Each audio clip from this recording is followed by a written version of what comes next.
Non, ouais, c'est ça, les hospitaliers. Oui, exact. Les industries. Là, il faut trouver l'industrie. Oui, parce que c'est l'axe du congrès. Donc bah, là, c'est pour le congrès de l'Union départementale. On est à Champfol. On a notre congrès qui a lieu tous les 3 ans, où on a les élections de l'ensemble des délégués. Donc les gens vont être là, ils vont voter, ils vont prendre des décisions, donner l'orientation, comme on peut le voir sur les banderoles. Il y a différentes revendications, ils seront exposés, chacun exposera ce qu'il a à dire par rapport à son entreprise, par rapport à sa situation, par rapport à ce qu'il vit, et éventuellement donnera son point de vue sur l'orientation qu'on devrait prendre, et là on prend une décision.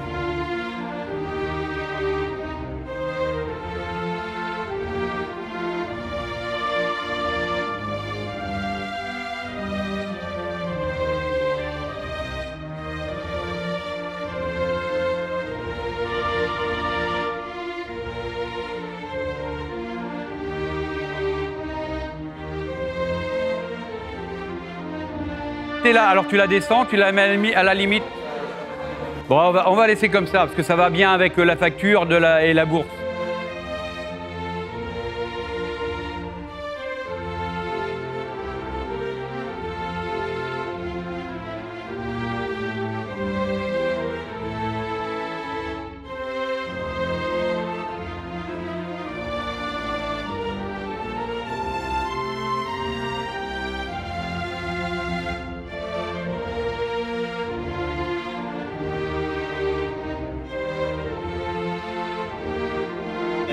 Regarde, il a été fait pour lui. Franchement, regarde-moi, il est même un peu bas. Il est un peu bas même. Il est peut-être un peu bas même, parce que je suis un peu obligé. Un peu bas. Non, je vois même pas la première table. Il faut 10 cm d'escalier.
Bien, bah écoutez,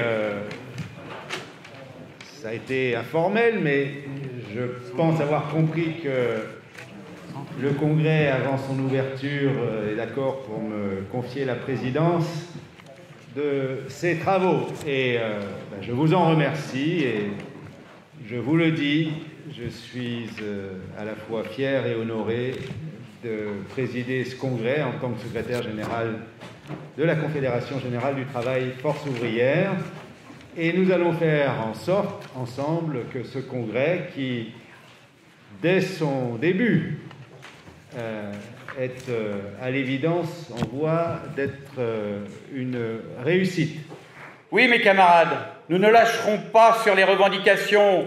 C'est pour cela que le 5 octobre, avec la Confédération, nous serons en grève et nous manifesterons.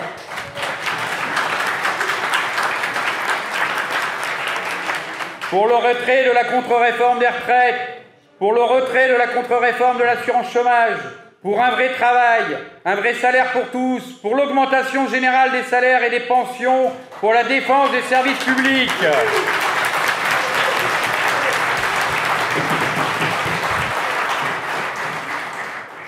Oui, la situation est difficile, mais c'est précisément dans ces circonstances qu'il faut garder la tête froide. Notre ligne de conduite reste la liberté, l'indépendance et les revendications. Alors allons à la rencontre des salariés et de ceux qui sont oppressés, exposés sans droit. Aidons-les, développons-nous et nous rejoindrons parce que nous respectons l'indépendance et la liberté individuelle de nos adhérents.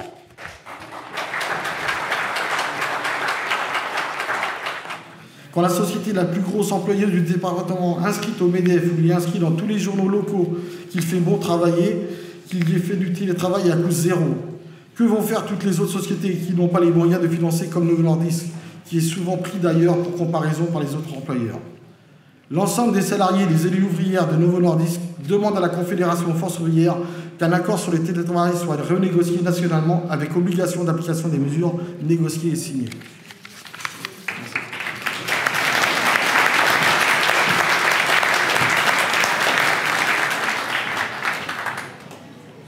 À notre niveau, nous faisons ce qu'il est en notre capacité. Assemblée générale, rassemblement, saisie du CHSCT, point en CTE, délégation à la direction, mais cela suffira-t-il à enrayer la machine? J'en appelle au Congrès, à l'ensemble des délégués, à la tribune, exigeons l'annulation des menaces de sanctions, des suspensions, l'embauche de professionnels, exigeons l'annulation de toutes les mesures qui découlent de la loi du 5 août 2021. Merci à vous.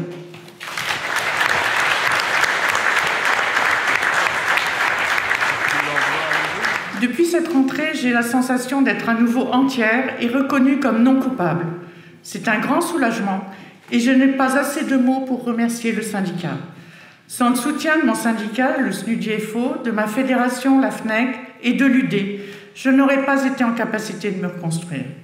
Il faut la structure d'un syndicat fort pour soutenir les collègues contre l'arbitraire de l'administration, arbitraire fréquent malheureusement. J'ai un slogan. FO, la force qu'il vous faut. Merci. Merci.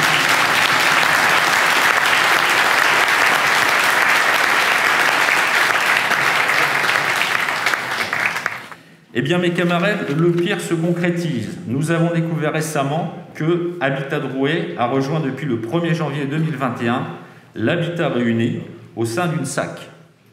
Cela signifie donc la remise en cause des conventions collectives, des accords de branche, des accords d'entreprise, mais aussi l'insécurité en termes d'emploi, de postes pouvant créer en cela une ubérisation du salarié. De même pour les salariés de la fonction publique, pour lesquels aucune disposition législative existante ou issue de la loi Elan ne permet d'envisager concrètement le destin des fonctionnaires. Enfin, il ne faut pas oublier les principaux bénéficiaires du logement social, les locataires. Ils vont probablement voir les loyers s'envoler et les prestations se dégrader avec l'instauration de ces regroupements. Voilà à quoi nous sommes confrontés et est confronté le logement social aujourd'hui, mes camarades. En vous remerciant.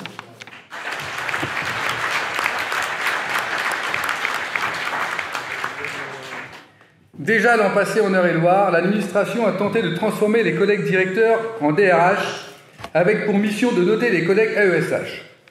Aussitôt, le SNUDI-FO a réuni les collègues directeurs et les AESH des écoles du secteur de Courville. Ceux-ci sont venus nombreux et un appel revendicatif très clair pour l'abandon de ce projet a été adopté et aussitôt diffusé. Plus de 100 signatures ont été collectées en 3 jours par les collègues organisés autour du SNUDI. Résultat, les autres organisations syndicales ont bien été obligées de se mettre en remorque, une audience a été obtenue et le projet est classé sans suite. Chers camarades, les batailles à mener sont nombreuses. Alors oui, les syndicats de la FNEC FPFO 28 considèrent que la défense des revendications est au centre de nos tâches. C'est à partir de celle-ci que le SNFOLC 28, que le SNUDI-FO 28 s'organise et progresse. Jamais nos syndicats ne se sont aussi bien portés. Les bureaux désormais réguliers comptent plusieurs nouveaux camarades, discussions, visites d'école, un travail important est mené. Et dans ce cadre, nous ne pouvons que nous réjouir de la tenue de notre congrès d'union départementale dans de si bonnes conditions. Merci à vous tous.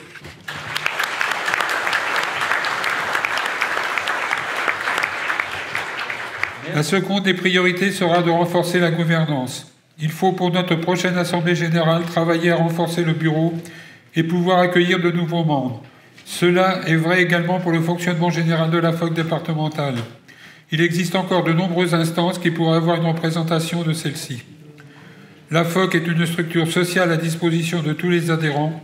Elle a besoin de tous pour son bon fonctionnement. Je souhaite pouvoir compter sur l'aide de chacun afin de redonner à notre AFOC une vraie audience, une vraie représentation affirmée dans les instances qui lui sont réservées.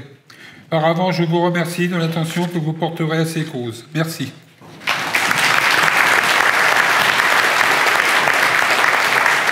Rien de nouveau sous le soleil, mes camarades.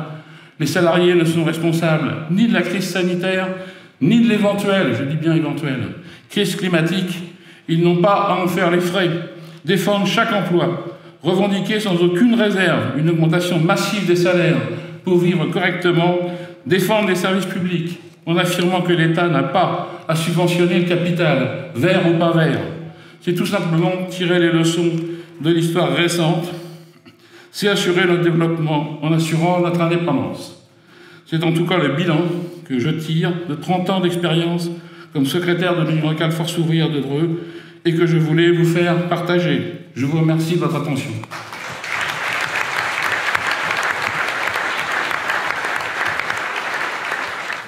En termes d'adhésion, sur ces rencontres, on a fait à peu près 78%. En conclusion, le service juridique et la commission juridique fonctionnent. La quatrième personne qui va nous rejoindre sera plutôt en charge de réaliser des dossiers et apporter son savoir-faire, puisqu'elle a des connaissances d'avocat. La réputation du sérieux de l'entité juridique s'installe dans le département, au dire des salariés rencontrés. Moi, on m'a dit, c'est l'inspection du travail qui m'envoie vers vous, ou un avocat vous connaît, ou mon amie avocate m'a donné votre nom. Et je vous remercie, mes camarades, de votre écoute. Je reste disponible pour répondre à toutes vos questions. Je vous souhaite un bon congrès à tous. Vive la CGT Force ouvrière. Merci.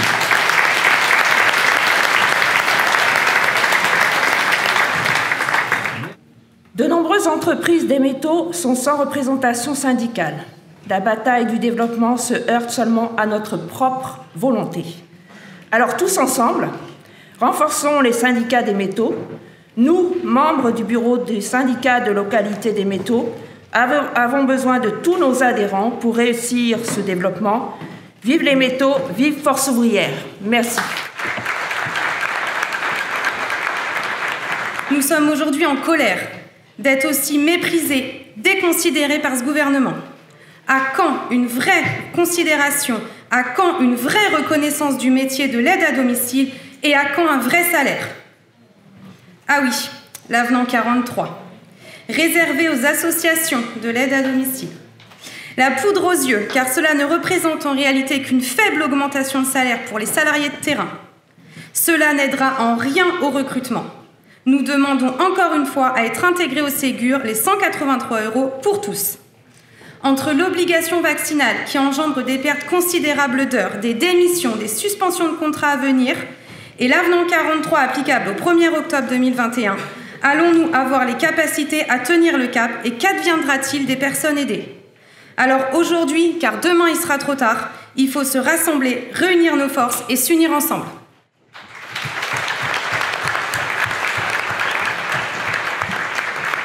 Résultat des courses, si rien ne change, l'entreprise ne peut que fermer ses portes d'ici 2023. Et tout cela pour du profit et pour baisser encore le plus le coût du travail. Nous avons la rage. Nous avons donc décidé, avec les salariés, en assemblée générale, d'interpeller l'État, l'État complice des multinationales qui liquident les entreprises et qui liquident nos emplois. Une AG est prévue la semaine prochaine pour décider de la date de la manifestation à la préfecture. L'État doit intervenir auprès de nos donneurs d'ordre et exiger le maintien de la production à Chartres, et donc de nos emplois. Nous ne sommes pas prêts à nous faire tondre et nous nous battrons pour qu'il n'y ait aucun licenciement. Merci de votre écoute.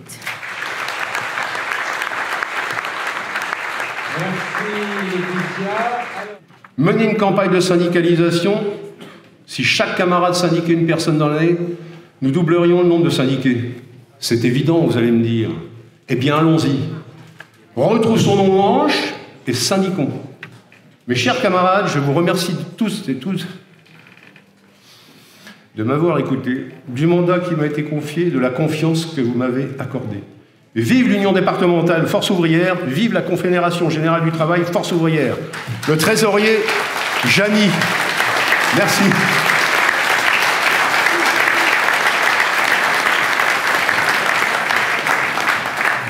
Donc, ça on va le dire. L'assurance chômage, on n'est pas d'accord. On l'a suffisamment expliqué, le Conseil d'État nous avait donné raison.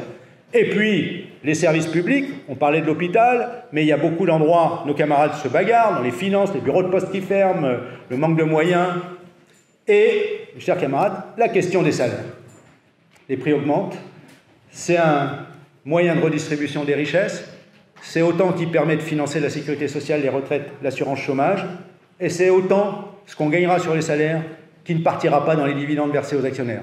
Alors mes chers camarades, on est dans une période où, d'ici le 5 octobre, on met le paquet. Il faut que FO soit là, bien là, le 5 octobre, pour dire ce que nous avons à dire, haut et fort. Et comme je l'ai dit, on est en période de présidentielle. Qui que ce serait qui porterait, évidemment, notre interlocuteur premier aujourd'hui, c'est le gouvernement, c'est le patronat, en particulier sur les salaires.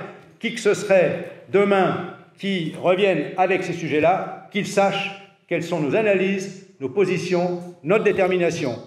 Nous comptons évidemment sur la mobilisation des uns et des autres, en avant vers le 5 octobre, et mes chers camarades, on fera gagner Force ouvrière et on fera gagner les salariés. Merci à vous, bonne fin de congrès. Debout les forçats de la raison donne en son cratère, c'est l'éruption de la fin du passé, faisons table rase, foule esclave, debout, debout. Le monde va changer de base, nous ne sommes rien, soyons tout.